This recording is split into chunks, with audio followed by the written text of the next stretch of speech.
guys, this is Steph, and I am just your everyday introvert who works in a sales job and is just trying to be a little more out there and live a little bit more boldly.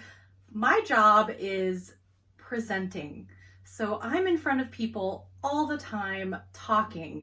So I'm just trying to get better at it. I'm doing everything I can to level up my own game, and as I do that, I want to share what I've been learning with anyone else that's interested in doing the same thing. So hey, that's what I'm here for. That's what I'm doing. So here's the thing. All of us have, to some extent, some sort of mannerism, like gestures that we make or things that we say over and over and we don't even realize it, that can be really, really grating to the people that are watching you. In fact, if you're doing it so frequently that you're not even aware of it, oftentimes that's like what people focus on. So what happened to me was I took a new job where my entire role was dependent on me doing presentations. And right out of the gate, I had to do a presentation for a large client. This is a name that pretty much everyone would know. And as luck would have it, of course, the CEO from my company sat in on that presentation. And at the end of the presentation, I got an email from him just listing out a few tips. And he's like, "Hey, Steph, that was really great. Good presentation. By the way, you said kind of 35 times, at least."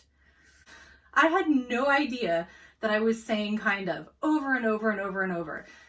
I can only imagine how annoying I was. I mean, I can be annoying in general, but that's pretty next level. So that's the type of thing that can really, really negatively impact your presentation because people lose the message because they're so focused on this thing that you keep saying that it becomes a distraction. So there's really two ways to approach this.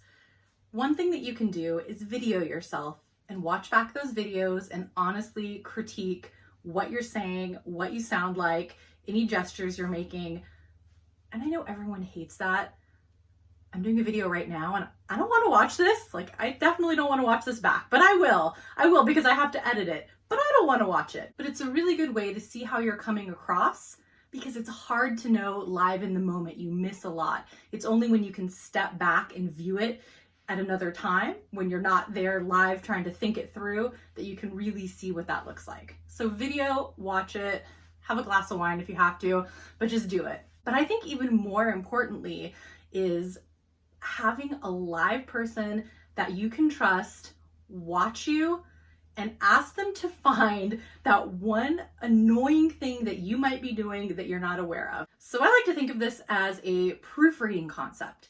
So it's the same type of thing. When you write something out, it can be very hard to catch your own typos, errors, just because you know what you want it to read like, and you just glance over that because in your head, you know what it's supposed to say. That's why it's so important to have someone else read your work because they catch the errors that it's easy for you to miss.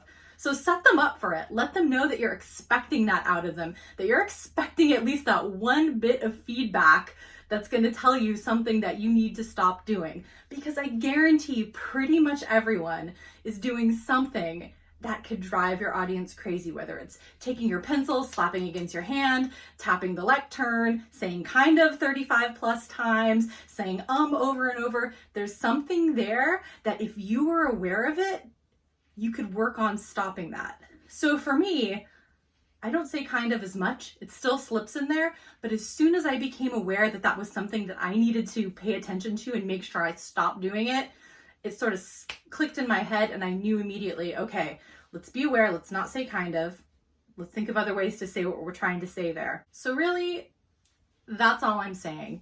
Ask someone to give you an honest assessment of that one thing that you're doing that could drive your audience crazy so you're aware of it and you can work on it. And the person that does give you that feedback, you can count them as a true honest friend because it can be hard to do that. So hey, that's something I appreciate, and I appreciated being made aware of kind of. All right, guys, so we can do it. Let's all just get out there, let our voices be heard. You know, when we have those opportunities to speak, just be bold, do your thing, and just know that there's always room for any of us to improve and get better. So take these opportunities truly as that, so that you can improve and that you can keep leveling up. And if you have any hot tips for me, I always want to improve as well. So let me know, and I am always happy to receive constructive feedback too. All right, thanks guys.